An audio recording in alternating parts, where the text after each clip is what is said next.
안녕하세요. 저는 나주에서 가장 향기로운 사람 윤지향이라고 합니다. 저는 지금 나주시청에서 학예연구사로 일하고 있습니다. 반갑습니다.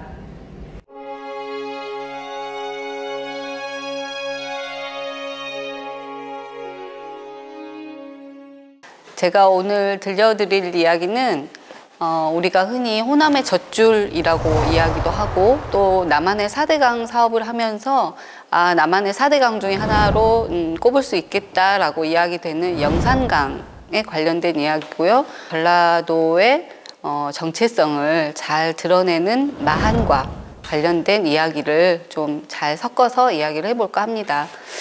1917년 어느 겨울에 눈이 많이 내리던 밤에 일본인 학자 4명이 나주 반남 고분군에 도착을 했습니다. 그들은 발굴을 곧 시작을 했는데 눈이 너무 많이 내려서 발굴은 중단되었고요. 그 다음해인 1918년 다시 본격적인 발굴 조사가 시작이 됩니다. 일본 학자들이 도착했을 때 사실 반남을 보고 깜짝 놀랐죠. 왜냐하면 곳곳에 어머니 전무덤 같은 고분군이 곳곳에 솟아 있었기 때문에 이 무덤을 발굴해야 되겠다는 자기들의 계획하에 대대적인 발굴이 시작되었는데요. 이때 발굴은 거의 도굴의 수준으로 발굴이 되었습니다. 황금을 수레에 싣고 나갈 정도로 많은 황금이 발굴이 됐다, 이렇게 이제 소문이 날 정도로 많은 유물이 발굴이 되었는데요. 그때 이제 나온 유물의 성격이 남한의 어떤 고고학계를 충분히 흥분시킬 만한 성과들이었죠.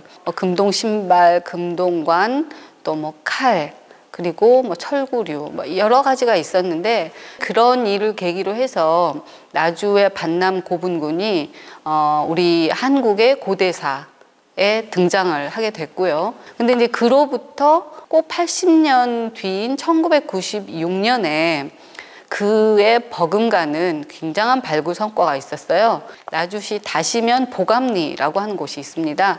거기는 예로부터 조산이라고 해가지고 만든 산이라는 뜻인데, 그런 조산이 논 한가운데 여러 개가 있었어요. 전해오는 거로는 7개가 있었다라고 전해오는데, 근데 이 보감리 고분군이 1996년에 발굴 조사가 시작되면서 또 한 번 고고학계를 떠들썩하게 한 성과가 확인이 됩니다.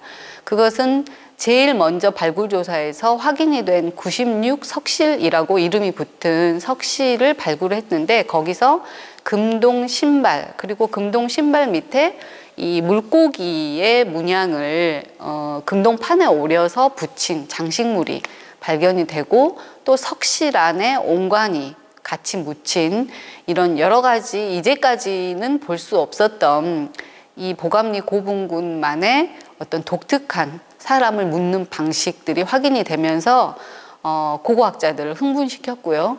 거기에서 나온 금동신발이나 여러 가지 유물들이 최고의 어떤 지배 세력들임을 입증을 하고 있었기 때문에 이 영산강 위역에 반남 고분군과 더불어서 굉장한 세력들이 자리를 잡고 있었다, 이제 이런 것들이 확인이 된 셈이었죠. 그리고 그로부터 한 10년 뒤에 그 보감리 고분군과 멀지 않은 영동리라고 하는 다시면 지역에서 또 하나의 고분이 발굴이 됩니다. 고분들을 발굴한 결과 또 굉장히 독특하게도 묻힌 사람이 그 당시에 가장 소중하게 이제 사용됐던 것들을 함께 이제 묻었는데요.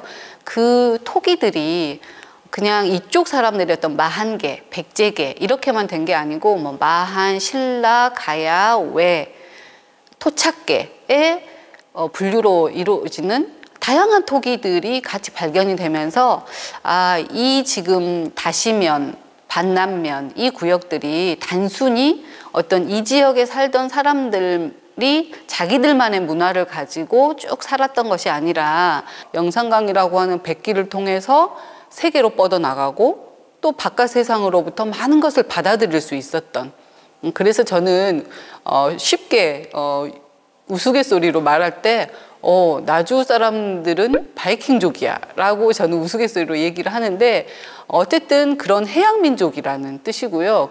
또 거기에서 나온 유물 중에 아까 제가 말씀드린 금동 신발에 붙은 장식물과 관련된 이야기예요.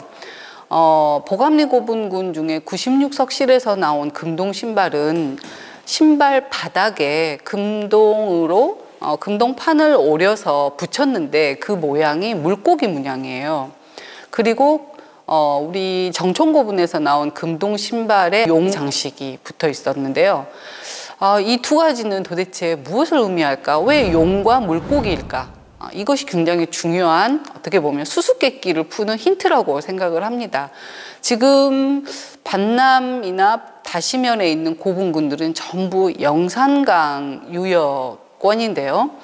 이 영산강이라고 하는 부분은 그들한테는 굉장히 중요한 삶의 터전이자 모든 것을 가져다주는 축복의 장소였다고 생각합니다. 그래서 영산강을 통해서 물론 작게는 물고기를 잡는 것부터 시작을 해서 바다를 굉장히 잘 경영하고 또 배도 잘 만들었던, 해양을 누볐던 사람들이다. 그리고 거기에서 나오는 경제력을 토대로 해서 그렇게 거대한 고분군들을 만들어내고 하나의 소국들을 경영했던 사람들이다. 이렇게 생각을 하고 있는데, 그들이 삶의 터전으로 또 자기들의 고향으로 생각했던 영산강, 내륙의 바다에서 나오는 것들이 자기들의 심볼 마크가 되었겠죠. 그게 바로 물고기와 용이었다고 생각을 합니다. 어떤 정신 문화를 가지고 있었을까요? 저는 그 당시 사람들이 고분을 그렇게 크게 만들어내고 또 큰 옹관을 만들어서 사람을 묻고 했던 것에는 분명히 그들만의 어떤 정신세계가 있었을 거라고 생각을 하는데요. 그것을 잘 말해주는 것이 있습니다. 우리가 옹관을 발굴하다 보면 옹관 안에 내부를 붉은 칠을 해놓은 것을 볼 수가 있는데요. 여러 학자들 사이에서 많은 연구가 있고 또 논란이 있습니다. 옹관이라고 하는 형태가 좀 독특하잖아요. 알처럼 생겼는데, 그래서 어떤 학자들은 알이라고 하는 것은 부활을 의미하는 거고, 또 거기에 칠해진 붉은 칠도 이거는 환생을 의미한다, 이렇게 얘기를 합니다. 고대 주인공들의 또 그들이 가지고 있었던 정신문화, 그들이 사용했던 여러 가지 장식품, 또 생활유물, 어떤 죽음의 고분, 그들의 문화, 장제 문화, 이런 것들을 통해서 그들과 함께 여러분들이 한번 교감을 해보시면 어떨까 하는 생각이 듭니다.